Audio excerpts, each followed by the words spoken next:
Nah, selanjutnya tahapan pre-induksi dari proses belajar hipnotis hipnoterapi. Apa yang termasuk dalam tahapan pre-induksi?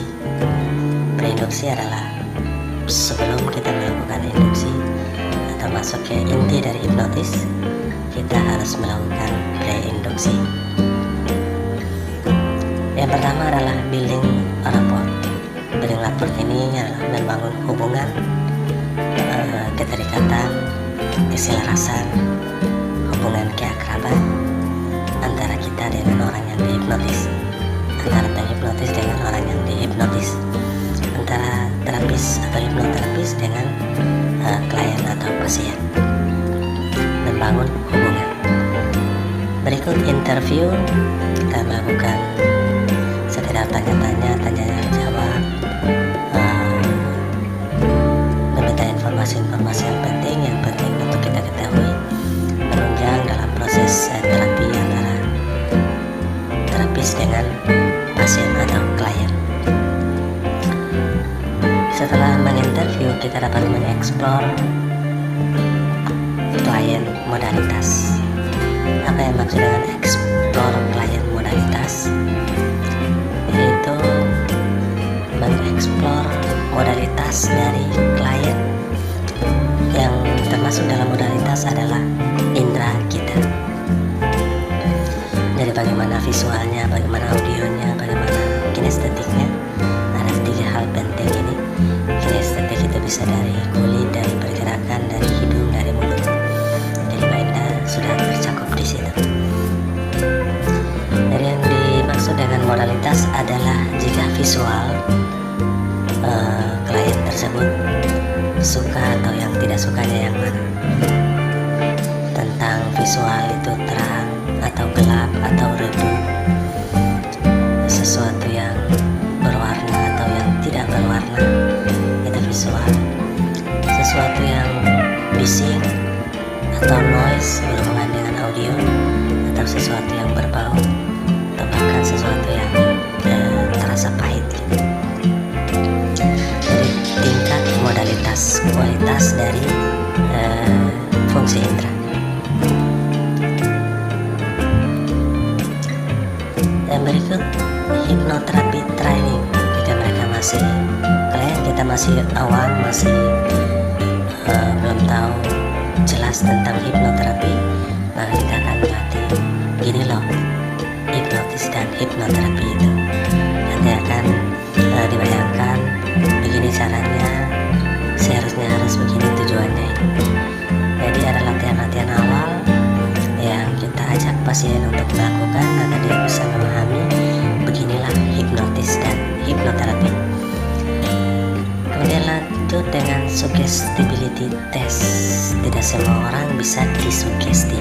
Tidak semua orang bisa dihipnotis dengan mudah. Tidak semua orang.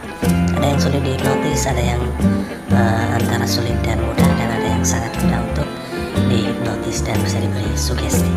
Oleh karena itu kita bisa lakukan tes sugesti. Yang berikut adalah hipnoterapi strategi. Bagaimana strategi kita dalam memberikan terapi hipnotis kepada klien atau kepada pasien. Oke. Dan yang terakhir adalah hipnoterapi kontra. Ya. Saat kita memberikan terapi kepada pasien, kita harus lakukan kontra, baik tertulis maupun lisan. Oke. Ya. Hal yang terpenting dalam membangun hubungan atau building a bond adalah pertama, matching dan mirroring. Ini adalah masalah pacing atau menyelaraskan atau menyesuaikan. Yang kedua, verbal agreement. Di dalam verbal agreement inilah kita bisa melihat secara verbal apakah dia yes atau tidak. Walaupun secara lisan dia mengungkapkan saya siap dihipnotis, saya siap untuk terapi, tapi secara verbal dari gerakan matanya, dari mimik wajahnya, dari posturnya dia masih menolak untuk diterapi. Maka ini yang perlu kita pertimbangkan dalam hipnoterapis. Yang pertama tadi matching dan mirroring, kita melakukan matching.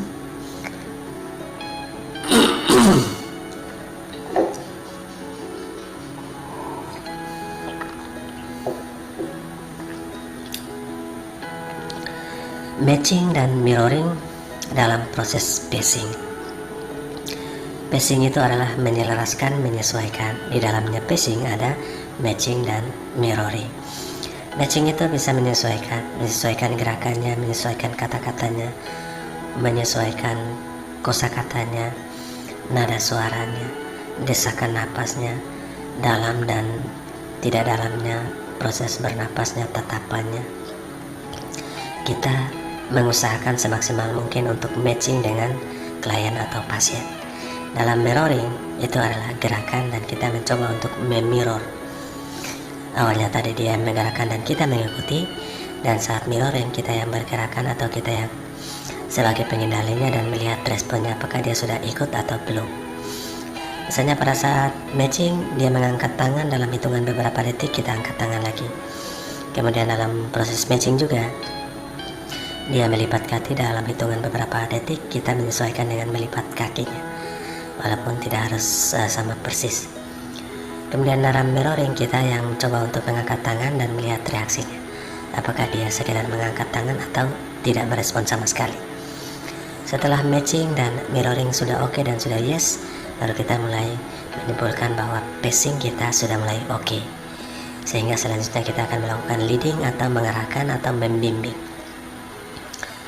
Yang kedua, verbal agreement tadi untuk melihat secara verbal yes atau tidak yes dari seorang klien atau pasien. Oke.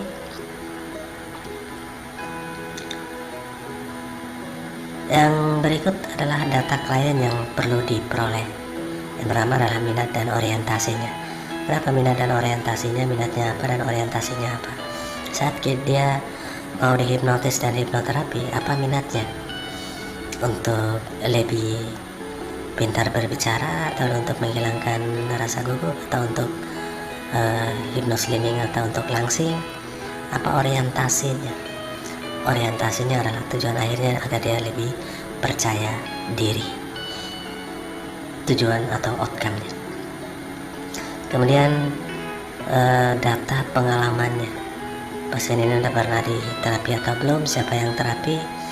Sebelumnya apa yang dilakukan yang berhubungan dengan masalahnya, sudah menyelesaikan masalah apa saja kita perlu ketahui, termasuk masalah-masalah yang membelenggu pasien atau klien kita. Yang berikut, keinginan dia untuk apa dia datang terapi, kemudian target dia untuk apa. Oke, targetnya misalnya untuk sembuh dari gangguan fobia misalnya, atau targetnya untuk hanya sekedar relaksasi dan lain sebagainya.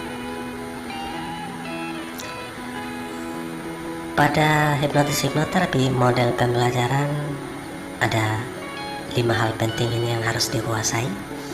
Bagaimana visual, bagaimana mata itu decoding, menghasilkan sesuatu penglihatan, terang, gelap, indah, dan lain-lain sebagainya yang berhubungan dengan visual atau penglihatan. Yang kedua, audio atau berhubungan dengan pendengaran, suaranya pelan, suara bising, ada suara, tidak ada suara, suara nadanya tinggi atau nadanya rendah, itu berhubungan dengan audio. Kita wajib mengetahui. Kemudian kinestetik, ini berhubungan dengan rasa dan pergerakan. Gimana rasanya, gerakannya lancar atau tidak, antara kata-kata dan postur tubuhnya sesuai atau tidak. Ini dalam hal kinestetik. Kemudian gustatory, berhubungan dengan gustatory atau pengecap kita. Kemudian olfaktory berhubungan dengan penciuman atau penghidup kita. Oke? Ini yang wajib diketahui, kelima indera dan fungsinya serta modalitas. Modalitas itu kualitas dari indera, fungsi indera yang kita miliki. Data lain yang perlu diketahui adalah intelektual seorang pasien atau klien yang kita akan lakukan hipnotis dan hipnoterapi. tingkat pendidikannya, tingkat kecakapannya kita bisa amati, kita bisa lihat pekerjaannya apa, dan di sini kita bisa menyimpulkan oh pasien atau klien kita ini orang-orang yang termasuk dalam intelek atau pembelajar misalnya. Yang berikut kosakata yang dipahami. Jika mereka menggunakan bahasa daerah atau bahkan yang tidak bisa berbahasa Indonesia, kita harus pahami itu. Kemudian kekayangan pengalaman pasien atau klien kita punya pengalaman apa saja. Pengalaman sebagai pembicara pasti berbeda dengan yang kita hadapi pada pasien dan klien yang punya pengalaman sebagai praktisi lain. Kemudian fobia dan rasa traumatik. Misalnya orang ini takut ketinggian, kita juga perlu pertimbangkan sehingga pada saat kita memberikan sugesti jangan sampai kita singgung atau berhubungan dengan ketinggian, karena pasien atau klien kita fobia ketinggian atau traumatik. Pasien ini pernah jatuh dari kendaraan atau pernah jatuh dari pohon misalnya, sehingga pada saat kita prainduksi dan induksi serta sugesti, kita menghindari kata-kata turun dari atas ataupun meluncur dari ketinggian ke rendah. Kemudian potensi abstraction. Apa itu potensi abstraction? Abstraction itu adalah gangguan.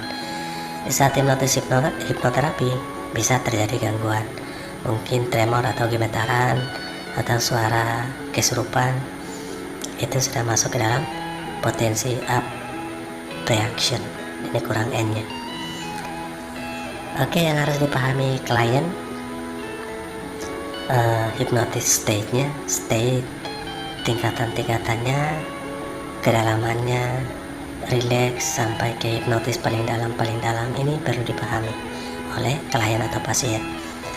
Kemudian klien atau pasien juga harus diberi pemahaman tentang pikiran sadar, pikiran bawah sadar, dan pikiran tidak sadar. Ini harus diperjelaskan. Yang ketiga, perbedaan state hipnotis dan hipnoterapi harus kita jelaskan bahwa hipnoterapi bukan hipnotis permainan seperti yang di panggung, yang kita lihat di televisi untuk atraksi dan lain-lain sebagainya. Namun hipnoterapi adalah untuk terapi kesembuhan dari sembuh dari gangguan-gangguan psikosomatis, gangguan psikis yang menyebabkan gangguan fisik juga. Yang keempat adalah hipnotis bukan tidur. Jadi hipnotis adalah suatu kondisi ditembusnya pikiran sadar ke pikiran bawah sadar. Jadi tetap sadar, dan ini yang perlu dipahami, bukan tidur. Oke. Yang kelima adalah siapa pengendali hipnotis. Ini juga perlu untuk dipahami oleh klien bahwa pengendali hipnotis adalah pasien atau klien sendiri, bukan hipnoterapis. Hipnoterapis hanya sebagai mediator atau pembantu dalam mengendalikan klien atau pasien untuk mencapai tujuan kesembuhannya. Yang keenam, tahapan hipnotis juga harus disampaikan, mulai dari tahap ngobrol-ngobrol, kemudian nyaman, kemudian mulai induksi, prainduksi, induksi, sampai kepada sugesti dan terminasi. Tahapannya kita harus perjelas kepada pasien sebelum kita lakukan hipnoterapi. Yang ketujuh adalah reaksi lain seperti abstraction yang sudah dijelaskan tadi. Oke.